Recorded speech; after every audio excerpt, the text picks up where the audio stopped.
Dr. Gerald Horne is the Morris Professor of History and African American Studies at the University of Houston.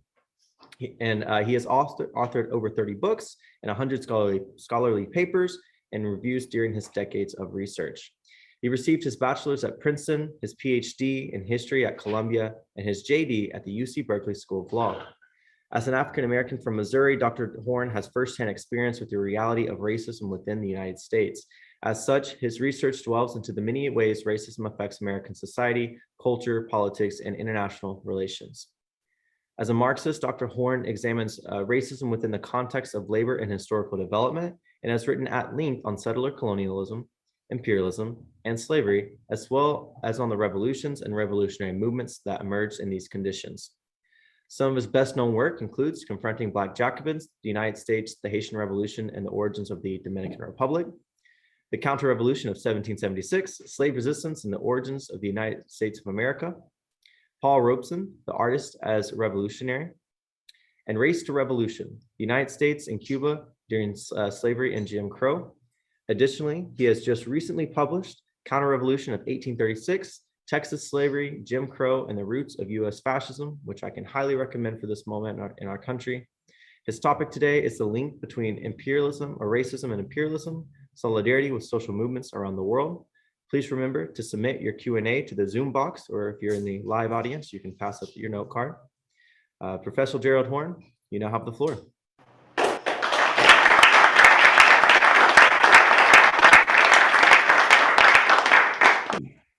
First of all, thank you for inviting me to this important gathering. My task today is to sketch the link between racism and imperialism, which is akin to drawing the link between horse and carriage. In order to do so, I must advert to two profound revolutionary processes that changed the course of history. Speaking of the Haitian Revolution, 1791 to 1804, and the Russian Revolution of 1917. The revolutionary process that unfolded in the Caribbean ignited a general crisis of the entire slave system in the Americas, and arguably worldwide, that could only be resolved with the system's collapse, which occurred in North America in 1865. Despite the collapse of the Soviet Union, I continue to maintain that 1917 inaugurated likewise a general crisis of the capitalist system, which is responding today by lurching towards fascism and war. Unfortunately, this revolution of unpaid workers in the Caribbean has been underestimated, not least in the United States, where its impact was assuredly profound. For building on the work of Karl Marx, Caribbean historians such as Walter Rodney of Guyana and Eric Williams of Trinidad, and along with Joseph Inakori of Nigeria, have outlined how the mass enslavement of Africans following the adventurism of the freebooter Christopher Columbus who ignited a process of genocide against the indigenous, helped to bring capitalism onto the global stage, dripping with blood from every pore. It is not accidental that following the abolition of enslavement in North America in 1865, sparked by the Haitian Revolution, the organizing of unions accelerated, as did the struggle for an 8-hour day, as the presence of millions of unpaid workers served as a brake and impediment for the working class as a whole. An ideology of racism consigning millions to enslavement or death grew inexorably out of this inhumane system, to the point that former United States Ambassador to the United Nations, Andrew Young, also a former chief aide to Nobel laureate Dr. Martin Luther King Jr., argued that racism itself was, quote, invented, unquote, in the Anglosphere. Of course, elites of Holland, France, Denmark, Spain, and Portugal could well object, arguing that they too had a role in this inglorious process. Still, the rise of the British Empire, accompanied by the 1776 revolt of its bastard offspring, now known as the United States of America, took imperialism to untold levels of misery. Indeed, referring to enslaved Africans as unpaid workers helps to clarify a point that historians long have recognized, but have not teased out the implications. That is, when the time came to revolt against London's rule in 1776, this class of unpaid workers did not, by and large, engage in class collaboration, i.e., united with slaveholders such as George Washington, Thomas Jefferson, James Madison et al. In class collaboration being the key to comprehending the Trump phenomenon, 75 million strong, which bids fair to take this nation over the cliff into a peculiar form of neo-fascism. Then, in August 1814, when the Redcoats torched the White House and sent President James Madison and his garrulous spouse, Dolly, fleeing into the streets one step ahead of the posse, once again, the class of unpaid workers did not engage in class collaboration and instead sought to overthrow the slaveholders' republic, then fled in the hundreds to Trinidad and Tobago, the birthplace of US Communist Party icon Claudia Jones, where their descendants continued to reside and play prominent roles in the political economy. Indeed, although I, like many others, use the term racism quite loosely to incorporate not just the traditional notion that entire populations are somehow inferior, quote, racially, unquote, but also it should be noted that this term racism incorporates an analytically distinct idea.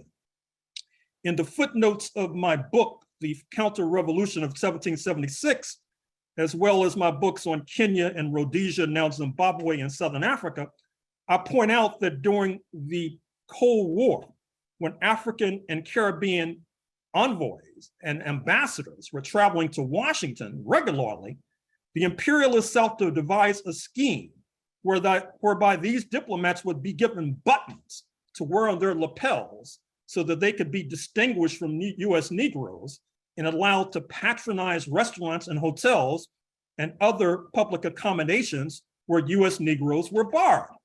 Strict racism would not have allowed, it seems to me, for this attempted distinction between Africans at home and Africans from abroad. In other words, what has unfolded in the United States is a kind of political discrimination, discrimination based on national origin, and ultimately class antagonism, seeking to punish US Negroes for rebelling against the slaveholders' republic, then the Jim Crow regime, and refusing their assigned role as unpaid labor, then cheapened labor, not to mention discrimination based upon the fact of punishment against the enslaved population and their descendants, because in 1865, this unique form of property was expropriated, liquidated by the federal government in Washington without compensation to the slave owners. And if you want to make a property holder furious, expropriate their property without compensation.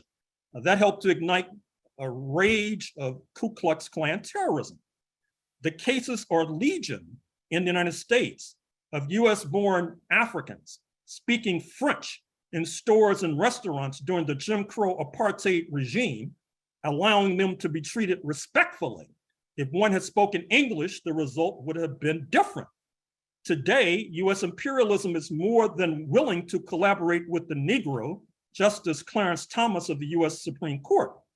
This raises another point.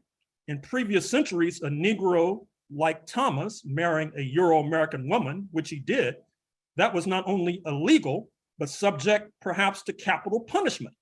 However, as time has evolved, imperialism has become more flexible.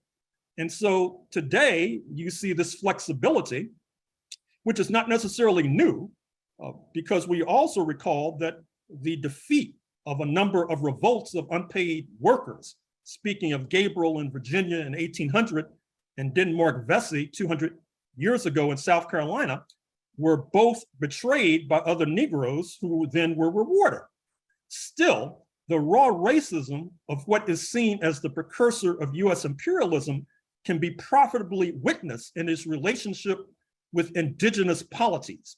Again, the traditional interpretation is that US imperialism is launched in the 1890s with the overthrow of the Hawaii kingdom, and during that same decade, delivering a knockout blow to the tottering Spanish Empire, scooping up the Philippines, Guam, Cuba, Puerto Rico, etc. However, this narrative may obscure the relevant point that even before then, Washington was busily liquidating indigenous policies as it moved relentlessly westward across the continent. In fact, it would be fair to consider Washington as establishing a prison house of nations, with only the settlers and only a slice amongst them allowed a kind of self-determination. Consider the Cherokee, for example, who occupied the southeast quadrant of this continent in the area around what is now the Carolinas and Georgia. They sought to assimilate to settler culture, including converting to Christianity, starting plantations featuring enslaved Africans, dressing like the settlers sartorially, etc. Nonetheless, their lands and homes, some rather commodious, some mansions, were seized, and the Cherokee had to embark on the so-called Trail of Tears, transported en masse to what was called Indian Territory, what is today Oklahoma, as European settlers, some fresh off the boat, were able to seize their property and move into their mansions in some instances. After the Civil War, Cherokee enslavers were compelled to disgorge more property to their unpaid workers than their peers of European descent by several orders of magnitude. However, then in 1921, the wealth of these enriched Negroes was seized violently as a result of what has come to be called the Tulsa Massacre, perpetrated typically by a harbinger of the Trump coalition and January 6th, that is to say, a collaboration across class lines by settlers and their descendants. It was near this same time that another dimension of racism unwound, this time at the Versailles Peace Conference, deciding the fate of the planet in the aftermath of World War I, a conflict, as you know, which led to the Bolshevik Revolution of 1917, and the general crisis of capitalism and its handmaiden imperialism, not to mention the demise of the Ottoman Empire. The yoking of racism and imperialism was illustrated at Versailles when the United States and Australia, amongst other victorious nations, refused to yield to a proposal from Tokyo, a rising imperial power in its own right, whereas when the Japanese envoy sought to have racial equality written to the final document.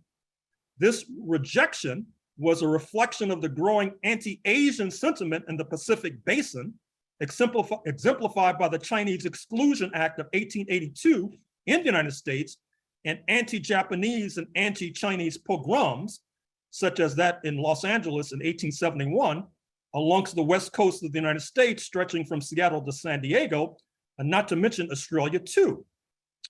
This horrific process was worsened by the post-US Civil War rise of blackbirding, or the enslavement of Melanesians and Polynesians in the region, particularly in Fiji and Queensland, Australia, especially by former enslavers in the US South. In the long run, just as the Haitian Revolution was a blow against racism, the Bolshevik Revolution was a mighty blow against racism and imperialism. This is not only reflected in internal policies, which caused one US scholar to call the Soviet Union, quote, the affirmative action empire, unquote. This is not only because of Moscow's aid to African liberation. By the way, this aid preceded 1917.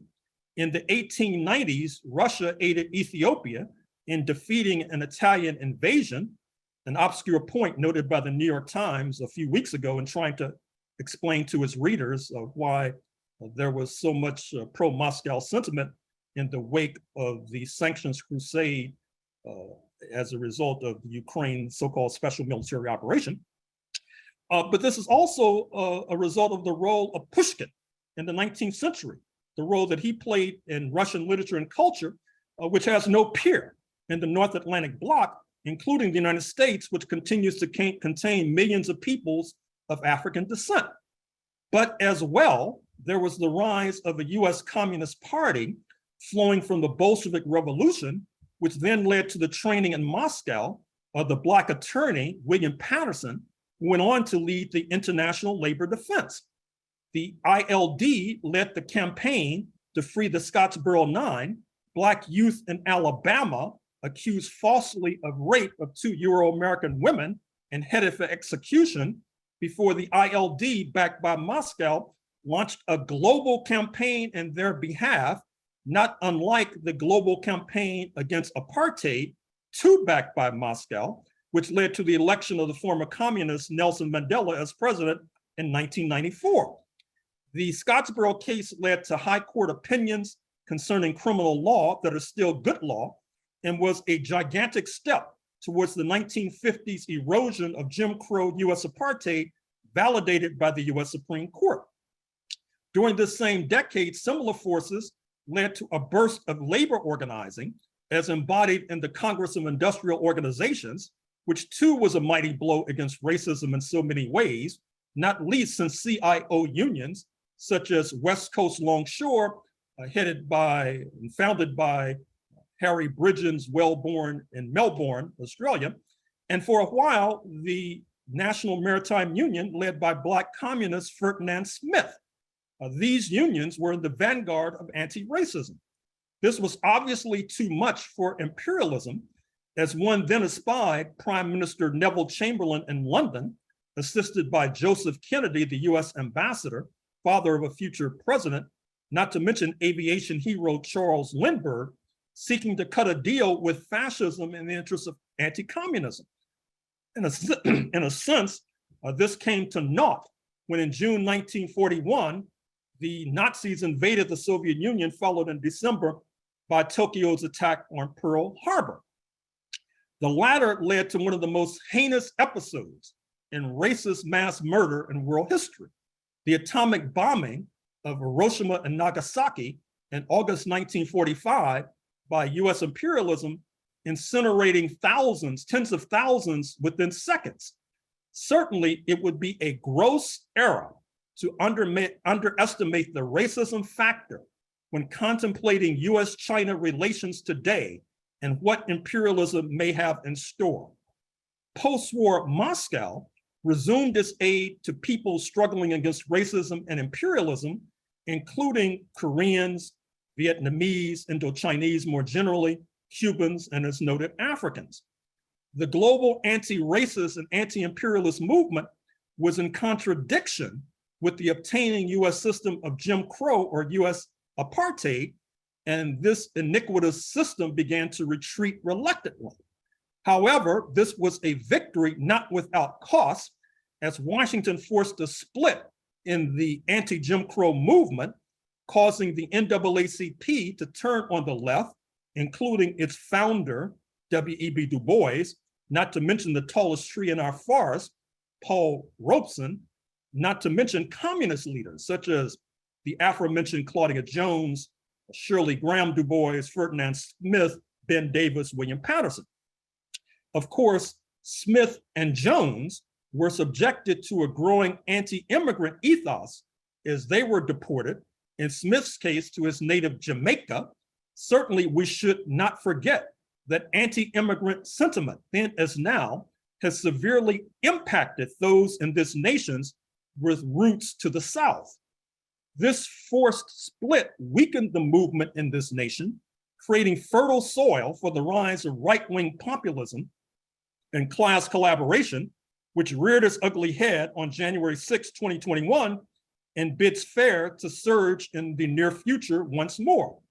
With the collapse of the Soviet Union in the United States, in 1991, US imperialism thought it would bestride the planet like a colossus, somehow forgetting that a key to the collapse was a deal cut with China in 1972, leading to massive foreign direct investment into this Asian nation, creating a juggernaut that imperialism is now seeking to derail, in part by shifting production to India, which only will complicate Washington's devilish plans. And as we meet on September 11, 2022, we would be remiss if we failed to note the anniversary of US imperialism's disastrous alliance with the religious zealots in Afghanistan, which will be bedeviling Washington for decades to come. Given the foregoing, what is to be done? In the past, US communist leader Eugene Dennis was posted for a time in the Philippines, contributing his expertise and counsel to that movement. Why can't US cadre be posted to Swaziland or Indian comrades posted to the United States?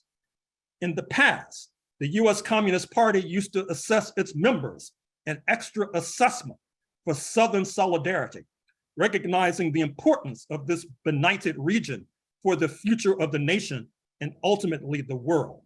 Given the strength and perniciousness of US imperialism, the major threat to international peace and security, why can't sibling parties make an assessment on behalf of the US movement? This can take many forms, such as bulk purchases of international publishers' books for political education, which would be mutually advantageous.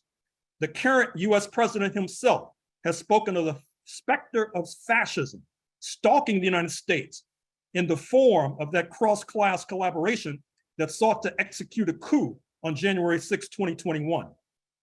Fascism would not just be a disaster for the working class of the United States and oppressed nationalities more generally, but would be a catastrophe for the international community. As such, the international community has a dedicated interest in ensuring that fascism does not arrive on these shores. As such, as with the Scottsboro case of the 1930s, when there were countless demonstrations at US embassies and corporations overseas, why not revive this program with a focus on US racism, which helps to fuel fascism, taking advantage of the mass protests that erupted globally in the wake of the killing on camera of Black worker George Floyd? Why not hold an international conference on the danger presented by US imperialism and its handmaiden fascism? Holding such a conference in Toronto or Havana or Cyprus or Cape Town. In the 1980s, there was organized a group called CPUSA, the Committee in Solidarity with the People of El Salvador. Why not a committee in solidarity with the working class of the United States or the people of the United States that focuses on anti-imperialism and anti-fascism? Why not arrange a series of Zoom lectures by US anti-fascists with the honoraria contributed to the United States Communist Party and or anti-fascist allies? This is simply a brief litany of what is to be done given your collective intelligence. Thank you very much for your attention.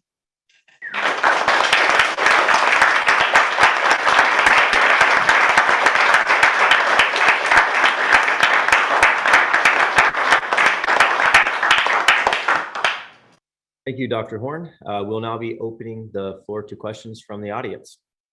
The USA is obviously a settler colonial state, and with the African descendants of those who were enslaved still being segregated today in the Black Belt, and the indigenous nations that were demolished by the settler colonial regime, what is the future of the USA in terms of returning the stolen land stolen by the settlers? Well, that's a very good question. And I think that in some ways that's already in motion. There is a significant movement focusing on the question of land, not only in the indigenous community, but also in the Black community as well. And I think that ultimately the resolution of this question will depend, generally speaking, on the global correlation of forces. That is to say, the extent to which we can mobilize globally an anti-fascist, anti-imperialist worldwide movement, and likewise, the extent to which we can mobilize domestically an anti-fascist and anti-imperialist movement. You may know that there are organizations that are quite active, particularly in the international arena on this score. When the Pope visited Canada just a few weeks ago, he was peppered with questions with regard to reparations to the indigenous. There are delegations of the U.S. indigenous as well, who have engaged in consultations with the Holy See. So even though I think there is a lengthy, torturous, serpentine path ahead of us, I am confident that at some point in the future, perhaps in our lifetimes, we can deliver justice to the indigenous population in the first instance.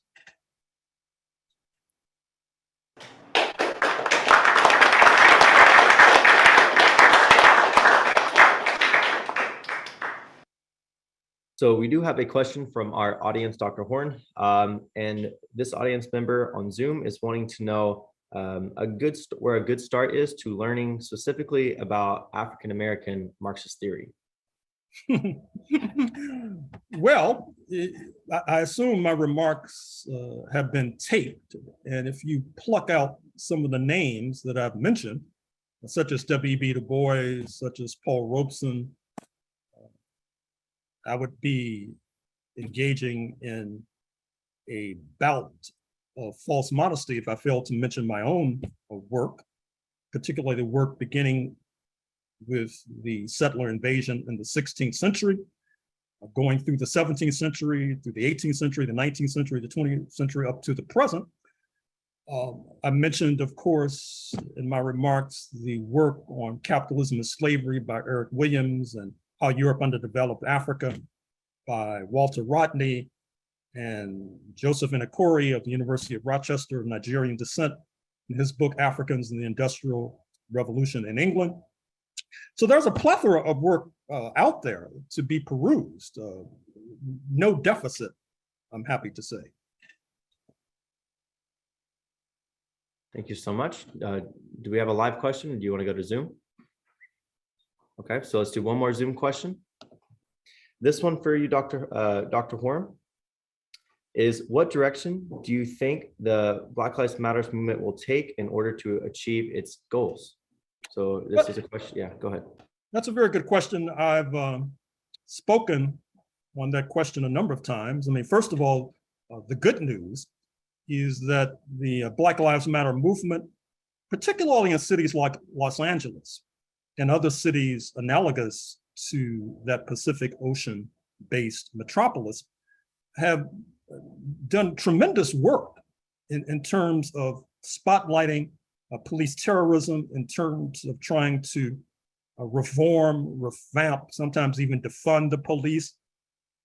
But as I've also said in the past, I think that the Black Lives Matter movement made a creative adaptation to recent history. Recall that when there have been centralized movements, such as the Black Panther Party, for example, what happens is that the US authorities try to decapitate that movement and engage in a reign of terror directed at the leadership, leaving the body without a head. And so creatively adapting to those conditions, the Black Lives Matter movement has been decentralized. But there is a kind of problem involved with the decentralized movement. It may help to shed light on some of the stories that I'm sure your audience is familiar with certain kinds of financial mismanagement within the Black Lives Matter movement and the wastage of resources.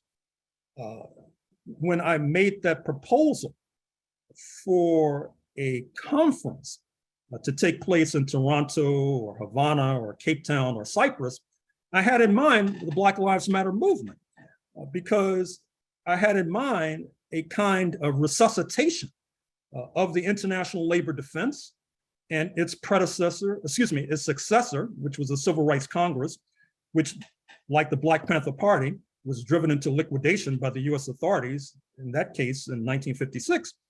And so I think that if we are able to do our job in terms of recreating a global anti-fascist, anti-imperialist movement, I think that the benefit will also redound to the Black Lives Matter movement.